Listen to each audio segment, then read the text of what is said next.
시사 이슈 함께 이야기해봅니다. 시사 따라잡기 최영일 시사평론가와 함께합니다. 안녕하세요. 네, 안녕하세요. 네, 4.7 재보선 드디어 내일입니다. 그렇습니다. 네, 각 후보들 오늘 마지막 6세에 총력을 기울이고 있을 텐데 먼저 판세부터 좀 살펴볼까요? 네, 판세가 각 정당에서 전혀 다르게 해석을 하고 있기 때문에 네. 두 가지를 말씀드려야 될 것 같습니다. 지금 일단 여론조사 공표 금지 기간이기도 하고요. 네. 지금 확인할 수 있는 지표는 없습니다. 블랙아웃 이렇게 부르는데요. 먼저 민주당은 추격자의 입장이긴 하지만 박영선 후보가 상당히 따라잡고 있다. 박빙 승부가 예상이 된다. 네. 심지어 이낙연 위원장 같은 경우에는 한 3%포인트 차이로 승패가 갈릴 것이다. 원래 이제 여론조사 공표 금지 직전에는 네. 두 자릿수 이상 이제 지지율 격차가 났었습니다. 네. 그걸 지금 한 일주일여 선거운동 기간에 이제 따라잡았다라고 자신하는 거고요. 박영선 후보 굉장히 광폭으로 움직였는데 박영선 후보와 오세훈 후보의 이제 동선의 차이가 좀 커요. 네. 박영선 후보는 지지층을 최대한 결집시키기 위한 행보를 보였고요. 네. 또 이제 오세훈 후보는 집토끼들은 다 이미 잡아놨다. 그렇다면 나는 산토끼 잡으러 간다. 네. 어찌 보면 조금 중도 지역이나 전통적으로 이제 진보 지역인 강북 지역까지도 깊숙이 들어갔다 나오면서 광폭 행보를 시작했고 주로 이제 2030 청년층과의 스킨십을 강화하는 유세의 모습을 보였습니다. 네. 자, 민주당은 이제 많이 따라잡았다, 박빙이다 이렇게 얘기하고 있는데 사실은 그동안 김종인 이 국민의힘 비대위원장을 비롯해서 우리가 앞서간다고 해도 겸손하자. 지금 우리가 우위에 있다고 얘기하지 말자. 그러면서 오히려 좀 이렇게 몸을 낮추는 모습을 보였었거든요. 네네. 그러면서 이제 무슨 얘기를 했냐면 정말 5, 6%포인트로 승부가 갈릴 것 같다. 이렇게 김종인 위원장이 이야기하기까지 했는데 네. 오늘은 주호영 원내대표가 15% 이상의 차이를 보이면서 네. 그러니까 두 자릿수 이상 차이로 크게 이길 것 같다라는 또 전망을 내놨습니다. 네. 그러니까 오늘 현재 시점을 본다면 국민의힘은 정권 심판론에 힘을 입어 야당이 이제 굉장히 큰 차이로 승리한다. 압도적으로 우승할 것이다. 네. 민주당은 우리가 야금야금 따라와서 지지층들이 다 결집했고 이제 마지막 순간에 한 박빙이지만 우리가 이긴다. 이렇게 얘기를 하고 있는 상황이라 네. 이거 양쪽 얘기 중에 어느 쪽이 신빙성이 있다 이렇게 딱 오늘 얘기하기가 어렵거든요. 네.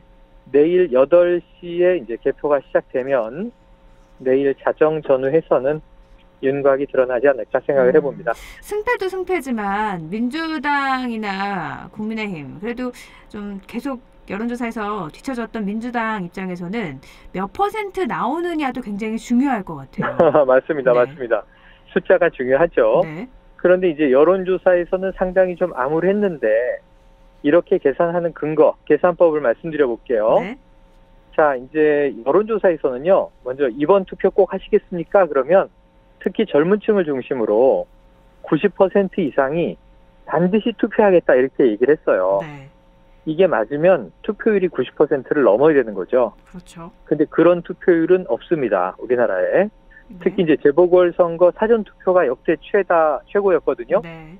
물론 이제 지난해 총선의 사전투표가 56%를 넘기면서 가장 높았지만 이번 사전투표 이틀 합쳐서 20.54%는 3년 전 지방선거 자체보다 높은 거예요. 네. 그래서 상당히 이제 뜨거운 이제 재보선이다 이렇게 말씀드릴 수 있겠는데 하지만 90%까지 가지 않는단 말이에요. 네. 통상 높으면 한 48%, 낮으면 45% 아래입니다. 네. 그러다 보니까 이번에 열기가 꽤 뜨거우니 본투표에 한 30% 정도가 모인다면 과반 투표율 50%는 넘기지 않겠는가 네. 이 관측이 많아요. 네. 다만 이제 50%냐 55%냐 57, 8%냐 좀 차이가 있습니다. 네. 자, 그런데 이번에는 투표율이 높으면 야당이 좀 유리하다. 평소에 표를 안 찍던 사람들이 네. 투표장에 내거 나와서 정권 심판 바람에 좀 올라탄 거 아니냐? 네. 이렇게 해석할 수 있다는 관측이 많이 나오고 있는데, 자, 민주당의 계산은 서울시 유권자 기준으로 약 840만 표가 유권자예요. 네. 근데 50%만 투표장에 가서 찍어요. 네. 그럼 이제 420만 명 정도 되죠. 네. 그럼 이 절반이 210만 표입니다.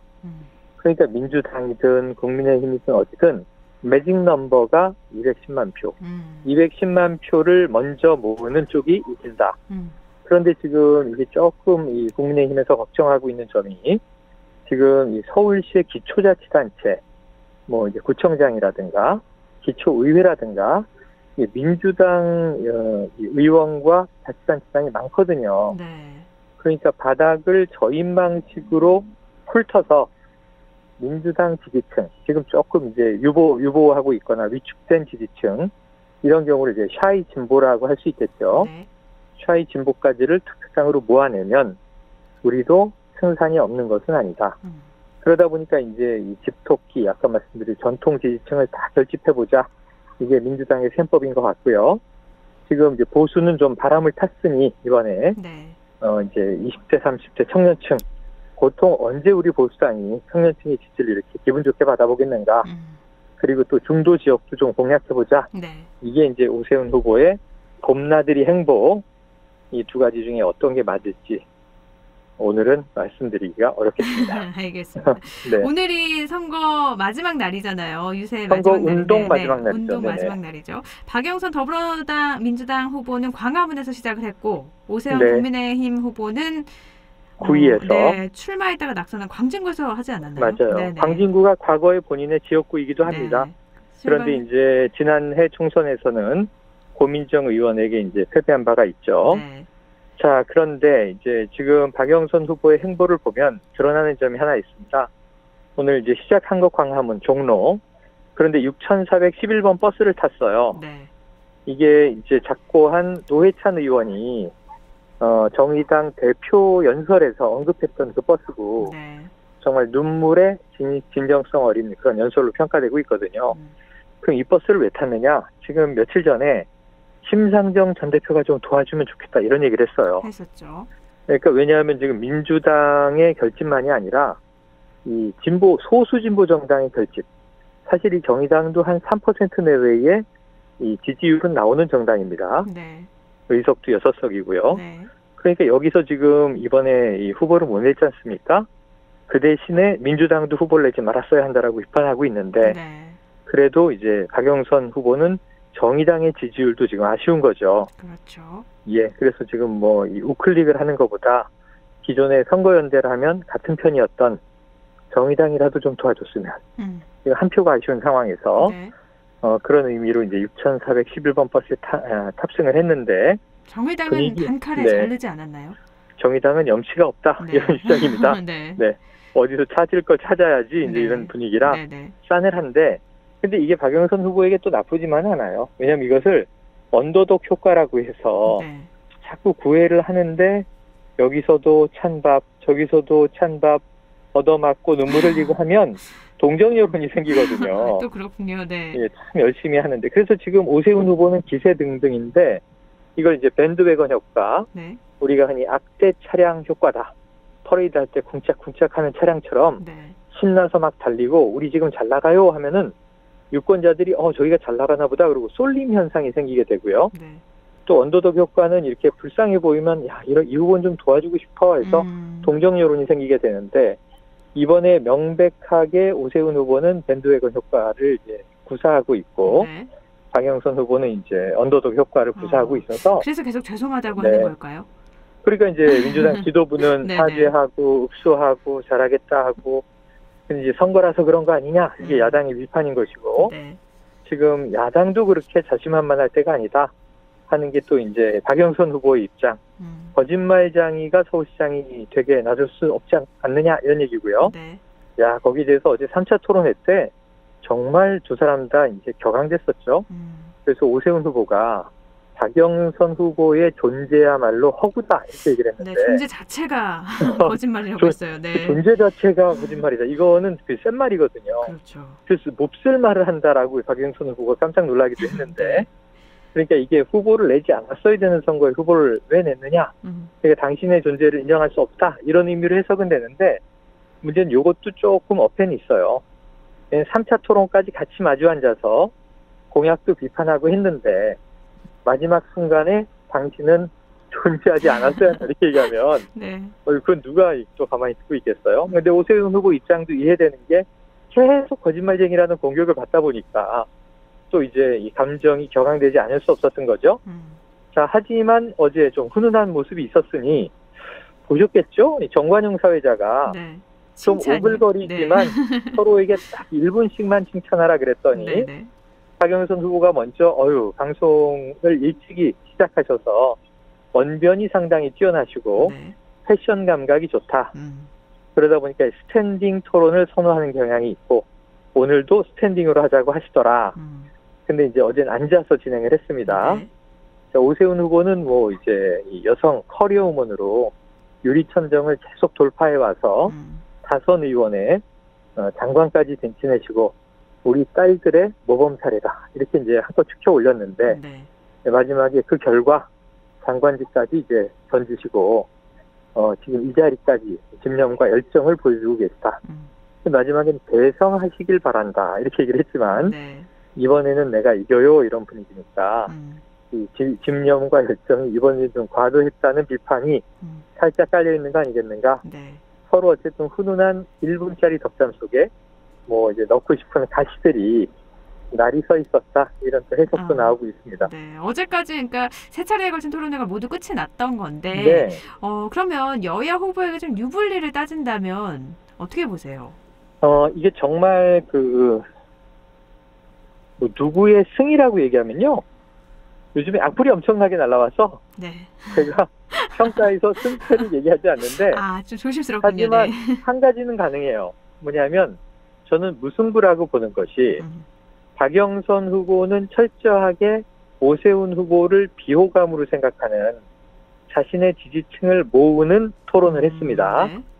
그러니까 어찌 보면 지지층에 대한 토론으로서는 뭐 어느 정도 실정을 했어도 만족인데 하지만 중도층, 아직 표심을 정하지 못한 분들이 이 토론을 보고 박영선 후보 쪽으로 마음을 기울인 사람이 있었을까? 쉽지 않은데 네. 자, 오세훈 후보의 경우에는 상당히 좀 수려한 토론을 했어요. 네. 잘 피해갔어요. 매끈매끈하게 잘 피해갔는데 지지층은 당연히 그렇지. 박영선 후보가 증거도 없이 내곡동, 생태탕, 생태 쓰면 안 되지. 하지만 이제 우리 오세훈 후보가 잘 비껴갔구나 그럴 수 있지만 네. 의혹이 저렇게 여러 가지 제기가 되는데 팩트가 하나도 안 나오네? 오세훈 후보는 왜 팩트로 막질 않는 걸까? 이런 질문들을 네. 하는 또 의구심이 있었다면 표심을 보수 쪽으로 주기도 쉽지 않은 토론이었어요. 네. 그래서 두 후보 모두 다 지지층을 결집하는 데는 성공한 토론이었지만 표심을 정하지 못한 부동층, 스윙보터 투표자들 이들을 끌어들이는 데는 다 논리가 부족했다. 근거도 좀 부족했다. 어찌 보면 좀 강력한 의혹 제기와 근거를 대지 못하는 피해각이 아니었느냐. 그래서 이걸 권투에 비유하면요. 박영선 후보는 정말 파고들어서 때리는 네. 인파이터 복싱을 구사했다. 네. 이렇게 비견되고 오세훈 후보는 아주 링을 다 최대한 이용하면서 막 뛰어다니죠. 한 대도 안 맞고 뛰어다니다가 결정적일 때 잽이나 스트레이트를 날리는 이 아웃복싱을 이제 하는 토론을 했는데 이 후보 둘 다 유효타 제대로 한 방이 나오지 않으면서 애매한 이제 판정 무승부까지 흘러간 것 아닌가 싶습니다. 네. 제대로 된 한타가 없었다고 하셨는데 이번 네. 또 선거 운동을 하면서 가장 집중됐던 건 내곡동 생태탕집이에요. 맞아요. 네, 선거 후보보다 더 많이 언급되는 웃지 못할 일도 지금 벌어지고 있는데 네네.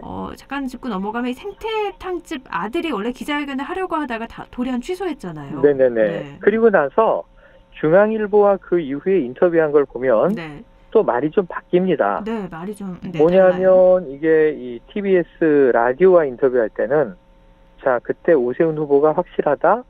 하얀 바지를 입고 브랜드 구두를 신고 있었고 네. 선글라스 끼고 왔는데 굉장히 훤칠한 데다가 그 구두가 내가 관심 있는 구두였기 때문에 네. 똑똑히 기억한다 그랬는데 그 이후에 중앙일보와의 인터뷰라는 게 중요한 점인데 16년 전 그 사람이 오세훈 후보라는 것을 몰랐다. 네. 오히려 어머니의 말을 듣고 알았다. 라고 얘기를 해요. 네. 그런데 문제는 여기가 참 묘한 게 16년 전에 오세훈 후보를 딱 바로 알아봤다라는 말은 번복이 된 셈입니다. 그렇죠. 누군지 몰랐고 어머니의 이야기를 듣고서 알았다고 하니까. 근데 두 번째로는 또 오세훈 후보가 안 왔다는 얘기도 안 해요.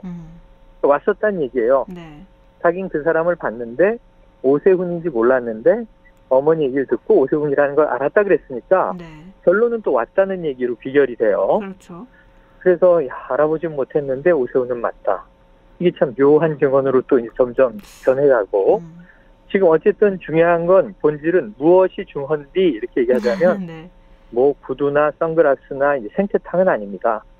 그러니까 2005년 3월 달에 그 자리에 오세훈 후보가 있었느냐 없었느냐 하는 점은 이 측량을 하러 갔느냐 안 갔느냐. 네. 이제 오세훈 후보 측은 이제 큰 처남의 소유 땅이고 큰 처남이 장인과 같다 그랬어요. 근데 민주당은 지금 큰 처남은 그 자리에 없었을 것으로 추정을 하는 근거를 제시했습니다. 네. 대신 오세훈 후보가 갔는데 안 갔다고 거짓말하는 것이다. 근데 이 자체도 본질은 아니에요. 근데 오세훈 후보가 그 측량지에 갔다면 그 땅의 존재를 모른다고 이야기하기는 어려워요. 네. 그럼 나중에 2006년 이후에 서울시장이 된 다음에 이 내곡동 땅의 그린벨트를 해제해서 보금자리 주택지구로 이 수용이 되고 보상을 받고 그러면 지금까지 한 이야기가 다 허물어지게 되는 좀 위험한 상황입니다. 네. 그러니까 오세훈 후보는 사실은 이걸 인정할 수 없는 상황인 게 맞고요. 자, 그러면 이제 민주당 쪽에서 5명의 증인은 지금 나와 있어요. 경작자 1, 경작자 2, 측량팀장, 생태탕 사장 아주머니, 그 아들. 네. 그런데 이제 이것이 정말 대질하자 하는 얘기가 어제 나왔고 지금 이 부분에 대해서 허위사실 공표로 오세훈 후보를 이제 고발을 했습니다, 민주당이. 네. 그래서 이제 법적 수사를 통해서 이 측량지에 있었는지를 밝혀달라. 증인들과 대질도 해달라. 이런 상황이 됐는데, 자, 과연 뭐 이 법적인 조사 수사가 이루어진다 하더라도 재판 결과는 한 2년은 지나야 나올 것 같아요.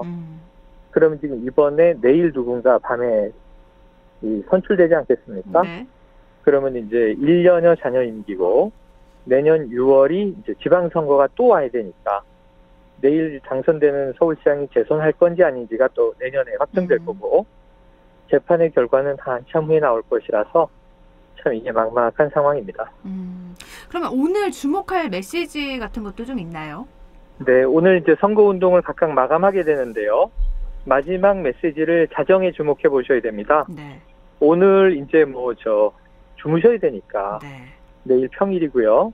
자정까지 깨 있으실 수 없지만 내일 아침에 뉴스를 통해도 보셔도 되는데 딱 메시지 한 가지. 지금 이제 선거의 메시지는 끝입니다. 네. 박 후보나 오 후보나 다 자신을 지지해달라고 마지막까지 목이 쉬도록 호소할 텐데 내일은 이제 선거운동은 오늘 자정으로 끝나서 못합니다만 각 정당이나 시민단체가 내일 투표 동료는 할 수 있어요. 그러니까 투표를 포기하시면 안 됩니다. 네. 그러니까 이게 이 유권자의 권리이기도 하지만 의무이기도 하고 이게 이제 그 문제를 계속 많이 따지는데 재보궐선거는 없어도 되는 선거가 생긴 거잖아요. 네. 수백억의 예산이 이제 세금이 들어가는데 어쨌든 이걸 왜 해야 하나는 생각도 들지만 열린 이상은 이 의무, 권리를 행사하셔야 되고요. 만약에 내가 정말 찍을 사람이 없다 그러면 누구는 안 되는지를 결정을 하시고 그 사람을 뺀 투표, 이걸 우리가 흔히 차압 투표라고 합니다. 네.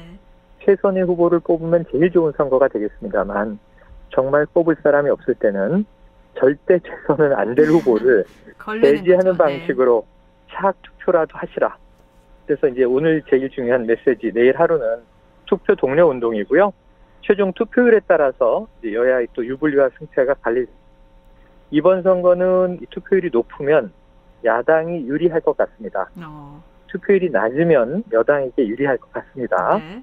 그 추이는 한번 지켜보시되 내일 가급적 유권자 여러분들은 서울이든 부산이든 투표장으로 꼭 가서 본투표는 좀 귀찮긴 하죠. 네. 이 주소지 지정 투표소로 가셔야 되고 또 임시공휴일도 아니고. 그렇죠. 하지만 그것 때문에 내일 밤 8시까지 이제 마감을 연장하는 거거든요. 퇴근길에라도 꼭 찍으시라는 의미에서. 그래서 내일 투표를 하시고 유권자시라면 네. 그 결과를 내일 밤 모레 새벽 확인하는 하루가 되시길 바랍니다. 네. 근데 이번에 서울시장, 부산시장 보궐선거 둘러싼 여야 간 고소 고발이 엄청 나잖아요. 네네. 너무 과열된 거 아닌가 싶기도 한데 이 선거 때마다 이 법적 절차를 네. 밟는 게 득이라고 보세요? 실일이라고 네. 보세요? 네네, 맞습니다. 그래서 지금 그런 부분에 있어서 지금 이번 선거가 참 부실함이 많았고, 그리고 이 시간이 부족했고, 그리고 여야 모두 정말 그 민생을 챙기는 점에서는 정말 이제 제대로 된 선거는 아니라는 비판들이 많습니다. 네. 이 공약 자체도 지금 이 서울 시민, 부산 시민들의 민생을 챙기기에는 1년여 잔여 임기 시장으로는 너무 좀 급조된 내용들이었고요. 네. 서로 토론회에서도 서로의 공약을 비판하는 대목들은 사실은 다 누가 누구를 비판하기 어려운 장면이에요. 네. 오세훈 후보가 박영선 후보에게 이 주택 30만 호 5년 내에 공급할 수 있겠습니까?